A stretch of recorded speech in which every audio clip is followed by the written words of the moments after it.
Hey folks, this is Vince the Evil DM, back with another video here on my channel, The Evil Dungeon Master. Hopefully you're having a great day here, and I wanted to talk about a few things today, because I was talking about hex crawling, and was trying to generate hex crawls when I was planning out my campaign. And I like to generate my own worlds so I can kind of form them and things like that. And I mean, I could always just use Forgotten Realms, Greyhawk, Kingdom of Kalmar, whatever Pathfinder setting, and anything can be mashed into whatever world you want. So I wanted to do my own thing for a campaign coming up in the future that I might be doing for my group, or maybe I might be doing it for solo, and I like to have a map so I have places to go and move around and stuff like that, and then add flavor to it as I'm playing solo, or add flavor to it as I am building things for my group. Now, before we do that, let's get this couple things out of the way. Don't forget to hit like if it's your first time here and you're on YouTube, and if also hit that subscribe button. The like button causes me to, encourages, I should say, me to do more videos and knows that you like the content. So going forward, I know what to do.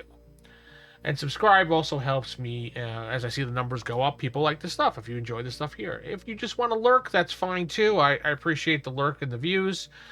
Also, if you're on Spotify or something like that, go ahead and check the Evil Dungeon Master Universe podcast out. And today I talked about fatigue and, actually yesterday, fatigue and exhaustion when it comes to moving through hexes and things like that in the wilderness. So let's get right into something right now. The Dungeon Master's Guide on page 173 has the random wilderness terrains. Now, I've talked about this in a little bit, Appendix B, in a couple of episodes on my podcast. Talked about how the random wilderness and how you can roll and stuff like that on this chart and build yourself an entire world to run a hex on. Now, today I'm going to be telling you using this, but instead of using this itself, I'm going to be using what I basically scripted inside of an HTML. I took all this stuff and scripted inside of a web page so I can actually just click a button and it tells me what to do, and it makes it a lot faster. And I'm running it locally here on my hard drive. I didn't put it up anywhere because I'm not sure if I'm legally allowed to do that. But I made this for my ease, and we'll get into that right now. I'll just change scenes. Alrighty here. Now I'm using hexfriend.net to generate my hexes, and here's my wilderness terrain generator. Now you can see it's local here on my drive, but I have the ability to download log, and I have a home button in case I want to include it on my webpage, but again, I don't really know if it's legal, so I'm just going to keep it here as a HTML page until someone tells me something a little bit different. And it'll generate the hex telling me where I'm starting, what the new one is, and moving forward from there. So I'll make this a little bit bigger so you can see it a little easier that way. There we go. Perfect. Now you can see everything perfectly done here. So we're going to refresh this, start over from scratch. Now, when you're building your hex world for whatever, and let me get out of the way here because I've put everything here that's enlisted in the Dungeon Master's Guide just for examples to help you get an idea of what's going on. So when you're building your hex world and you're looking at a blank hex map like this, or maybe you have a piece of paper with a bunch of hexes on it and you want to do it for old-fashioned, I can't draw, so that's why I don't do that. I use something like Worldographer, or I'll use something like this. I'm using this today to illustrate how easy it is to do something. And this chart that Gary has in the Dungeon Master's Guide is generally pretty good for making a hex map. He tried to make it so things made sense. Now, you don't have to follow it if you're a dungeon master and you're making it for your campaign. I sometimes like to put hexes where I think it fits a little bit more. So with that said, next thing you want to do is you want to tell how many miles each hex is. Now, I've seen people do it from 5 miles a hex all the way up to 50 miles a hex, depending on what level of stage they are. Generally, I put 25 miles for a hex for this type of map, so that when players go through it, with your characters, it'll take them at least a day to get through each hex. And I could say, you know, there's an encounter in the morning, there's an encounter in the afternoon, and there's an evening encounter when they're camping. Now, there may not be encounters when it comes to those things, but there's a chance to roll, and Gary gives you rules how to roll encounters when going through the hexes as well. So, let's get right into it so you get an idea of what I'm talking about here. Also, you want to figure out where you want to start on this hex. Generally, I like to start in the middle and work my way around and just put things as they go. Some people start at the bottom, work their way up, top, work their way down. It's really whatever you want to do. It's your world, do what you want. Now, generally, you always start with plains, and we'll put our plains here. For now, we'll call it grasslands. There is a plains here, but I found it a little bit boring. But all right, we'll start right here. Plains, done. The next one is mountains. We have a mountain category right here, so we're going to put our mountains right next to it. Now, you could put it wherever you want, especially if you're starting in the center. If you're starting down here at the bottom, like this, you only have 3 choices to do something. But if you have 6 choices around, you can, if you want to really make it random, roll a d6, or just go wherever you want to go. Again, I'm going to roll the next one. This is uninhabited, and there's no population here. There's nothing special about it. The good thing about this generator, I have a download log, so I can hit download, and it'll give me all these results here in the box, so I can look back later on and see what I did. All right, so now we're in the mountains chart, and if we look here, we notice on the mountains that we have a chance to be mountains again, or hills. 11 to 18 generally is mountains, so we're probably going to get a lot of mountains inside of mountain rolls. We'll see. Mountains, see? Mountains again, because we got a 15. We're going to keep the mountains going. It's not working there. There, mountains going. It's uninhabited, so we're going on. Okay, mountains. Oh, well, we got a thorp. A thorp in these mountains here is kind of like a small little villagey type place. So in order for us to do this, we're just going to use... Do they have an icon for thorp? I don't think they do. Just making sure. I mean, you can always use stars and circles if you really want to, but I don't like that. That's boring. We'll use this little icon right here, and we'll make it red-ish. Suddenly it's doing this, huh? We can make it red. Perfect. And we'll add it right here. Okay, so we got a thorp of 44 people listed there. So we have people that are living in the mountains already. Cool. Go back to our hexes. We're going to roll again. We got more mountains. So we can put mountains here. Keep generating. And we got mountains again. So I'm going to put mountains over here. And I'm going to go to the ruins. And I know there's a ruin symbol here. We're going to make that red as well. Okay. Red. And we're going to put the ruins right there. So you got an idea. We got a village here, or a thorp, I should say. And we got a little bit of ruins here. We don't know what the ruins are. Later on, we can roll and figure out what the ruins are exactly. This is just giving you a general idea of what's in the area. And again, this is your map. You could do whatever you want to make things work.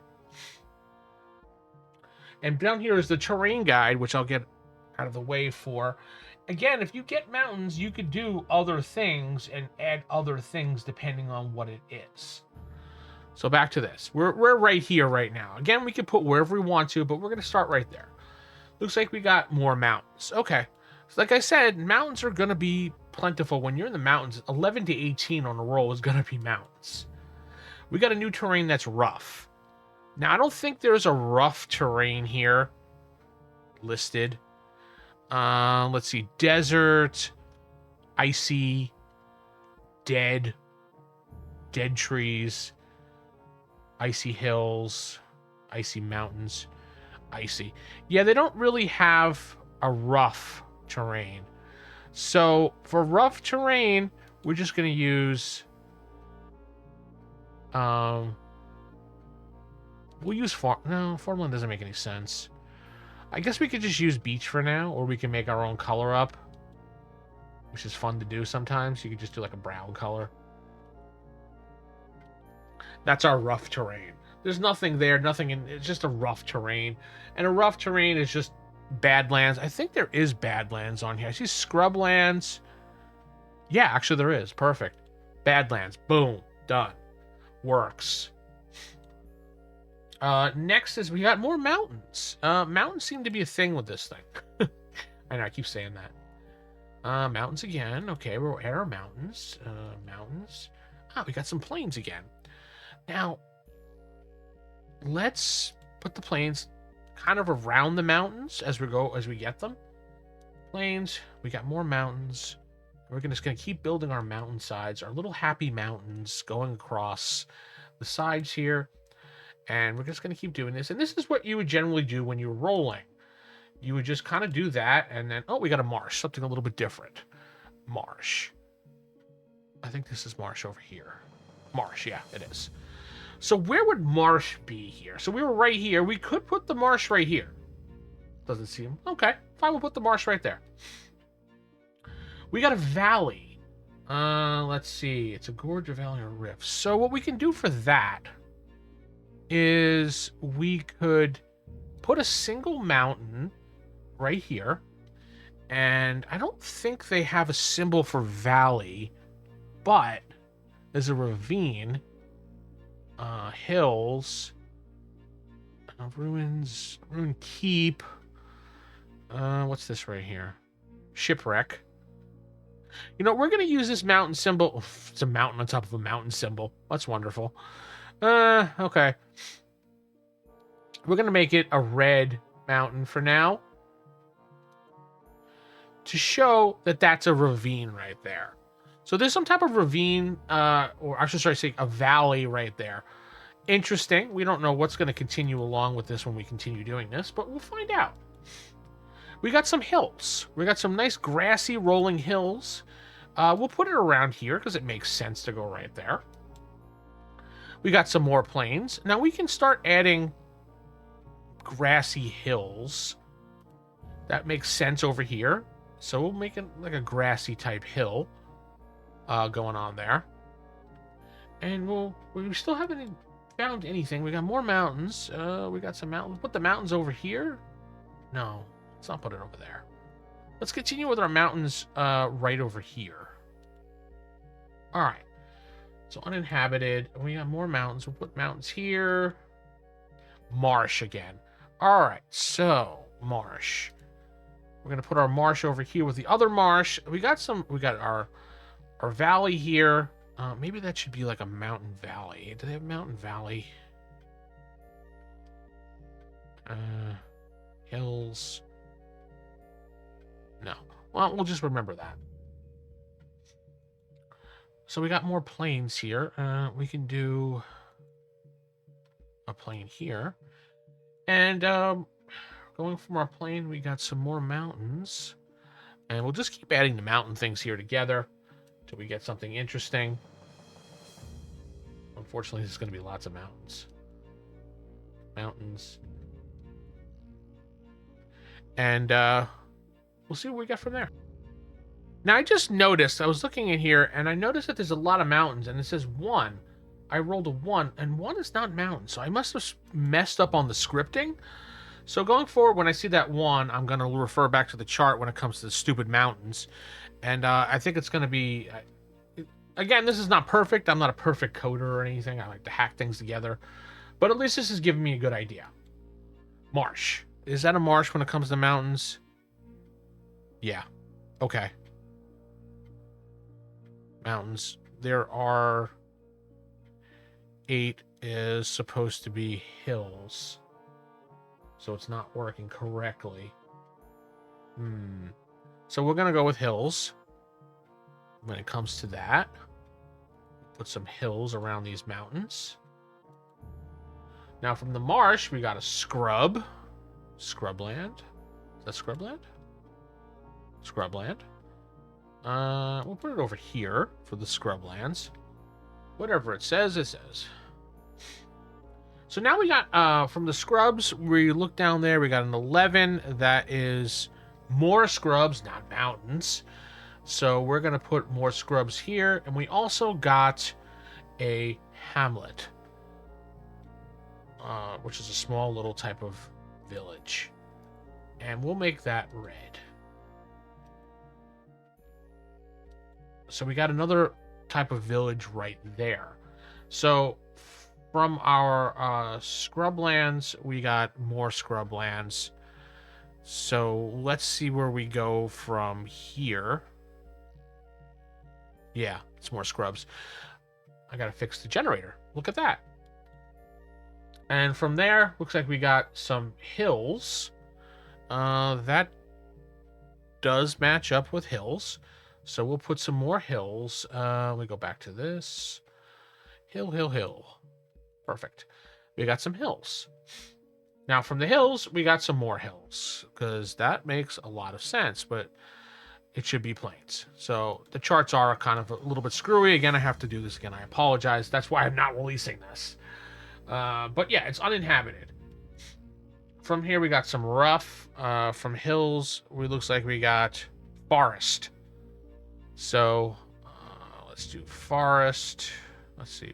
Let's make it a hilly forest area, since we got that right there. From the hills again, we got more forest. We'll make it more hilly forest around there. And it looks like we got a major city going on. I like that. Major city. City, red. Boom. Looks like we got a city and we got a small little villagey type area going on right here. So we're getting somewhere here. From the forest terrain area, we're going to roll again, and we got a 20, and that is a depression, which is a canyon. So let me get that forest area right here. So we're going to use the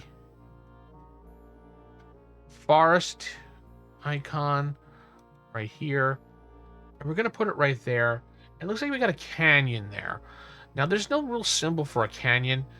A pond. We'll use this little lightning bolt right here for ravine to make use of our canyon. So there's some type of drop off or something there, or a canyon going on there, that we're going to make note of right near there. So from there, when we get to roll, we'll start with plains again, and we get a mountain this time. With a mountain, yeah, that's definitely a mountain. And we can actually make that foresty mountains if we really want, which makes a little more sense considering it's forest, mountains, things like that. Canyon makes a little more sense. Nothing's there inhabiting the area. Now we go from the mountains to the desert area, which looks like we're rolling a... Yep, that makes sense. Wait, no. Mountains 6. No, that's desert. That is correct. We got our desert area. Is this desert hills? No, we just got desert. It looks like desert hills. But we put our desert area right here. Let's generate another hex from our desert. We got some... looks like we got some plains. Desert area 9 to 14 is more desert area. So we'll put that there. In uninhabited, our new terrain is going to be desert, and 13 under desert is more desert area. From the desert area, we got an 18. That'll give us marshes. Is this a marsh? No, it's the marsh. Got a marsh up here. Then we're going to generate again. From the marsh, we got a 6. And that would be foresty areas. So we can put a little forest area. That makes a little more sense going on here. Generate again. And we got some from the marsh area. Looks like we got a 6, which is more forest. So we got more foresty areas. From the forest chart, we're rolling, and we got a 13. Forest 13 is going to be more forest. So you can see how we're building a hex thing with this. And if you're rolling by hand and not having a screwed up generator like I had, which I thought it was going good, but I must have messed up the code. That's why I'm not releasing it. But I'll tweak that code. Now, what you could do from here is we have something we have formed now. We can do some roads, and we'll just do this a little bit smaller. And you know what? I'll make this red so you can see what I'm talking about. And what we can do is we can have like a path here to here. Well, it really wouldn't be there, but we'll just do this for now. And then we have a path here. Maybe we have a path that goes down the mountains through here, back over to here. Can I erase this? I don't think I can erase it. Delete path. There we go. I deleted the entire path. Good. I'm learning this as I go too. So we go from here to here. Maybe we go to here. And then we go here, here, into the mountains, to this village here. Maybe it's something like that. So this is how you would build it. And the good thing about I have this I could download this log to look at it later on and determine what I wanted to do with it. Now, when you're writing it on a piece of paper, you're doing a lot of writing and a lot of rolling. So, you could just save this, put this in Photoshop, and edit it up. You can also add text to it and put whatever you want on here as well. It's a great tool to use if you really won't want to use worldography or buy those type of things, or cartography, or you don't want to use Photoshop. But with that said, tell me what you think in the comments below about Hex Exploring and how you handle it. This is how I would do it for my campaign if I want to build a world for my solo setting or for my group. And then I can add little things in here like dungeons here or there, and roll it randomly on a chart where a dungeon might be, or if I have a thread that wants me to go find a tomb or a dungeon, I can add it somewhere here on the map randomly. There's so many things you can do when you do hex crawling that make it a lot of fun. And if my generator worked a little bit better, I think I would have had more fun. But with that said, I'm going to head out. So keep it original, keep it old school. Good night, God bless, and keep those AD&D fires lit. Good night, everybody.